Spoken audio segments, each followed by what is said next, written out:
তো আজকে আমরা শুরু করছি মেথি মালাই মটর। প্রথমে নিয়ে নিয়েছি পরিমাণ মতো তেল। তেলটা গরম হওয়ার পরে তাতে দিয়ে দিলাম অল্প কিছু মশলা, লবঙ্গ, দারুচিনি, এলাচ সবগুলো দু টুকরো করে। তেলটা ফুটতে মশলাগুলো ফুটছে, একটু মশলাগুলো হালকা করে ভেজে নিয়ে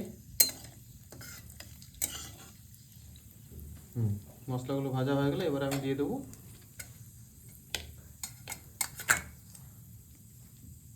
পেঁয়াজ কুচি করে রাখা পেঁয়াজগুলো দিলাম।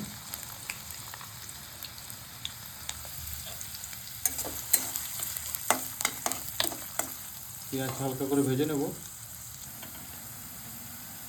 পেঁয়াজটা ভাজা হতে মোটামুটি 5 থেকে 7 মিনিট টাইম লাগলো। পেঁয়াজগুলো দেখতে পাচ্ছেন ভাজা হয়ে গেছে।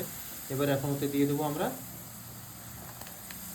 কাঁচা লঙ্কা কুচি, তারপরে দেবো টমেটো, কুচি করে রাখা টমেটোগুলো দিয়ে দিলাম।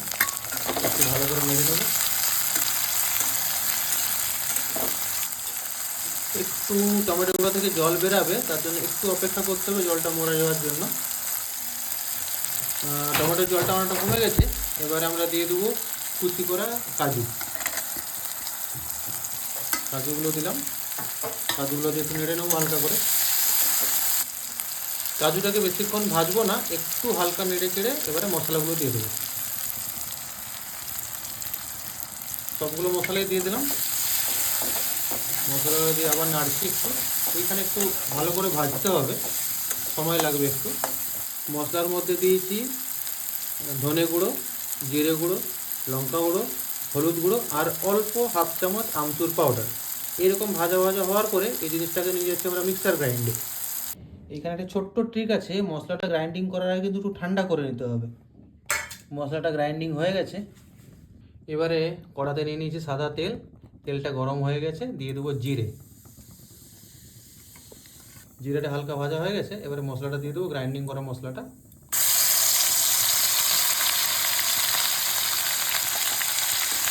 মশলাটা একটু ভেজে নেব 15 থেকে 20 সেকেন্ড। মশলাটা ভাজা হয়ে আসছে। এইখানে এসে আমরা নুনটা দেব। নুনটা আমরা দিচ্ছি 1 চামচ।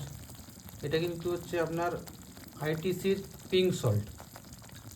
এইবারে আমরা দেব হালকা সিদ্ধ করে রাখা মটরগুলো, গ্রিন মটরটা দিয়ে একটু ঢাকা দিয়ে রাখবো 2 to 3 মিনিটস।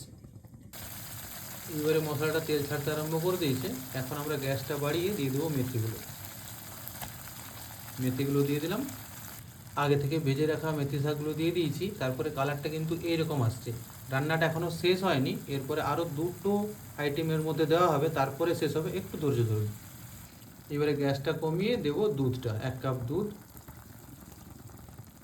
দুধটা দিলাম। দুধটা দিয়ে নেড়ে নিয়েছি। এইবারে দেবো আমাদের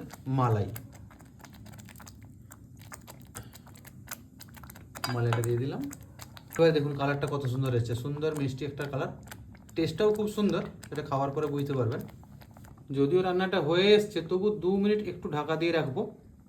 আজকের প্রিপারেশান মালাই মেথি মটর এখানেই সম্পূর্ণ হলো। এবার এটাকে সার্ভ করা হবে। আপনি রুটি দিয়েও খেতে পারেন বা পরোটা দিয়েও খেতে পারেন। সুন্দর রান্না একটা। আজকের জন্য এখানেই সমাপ্তি।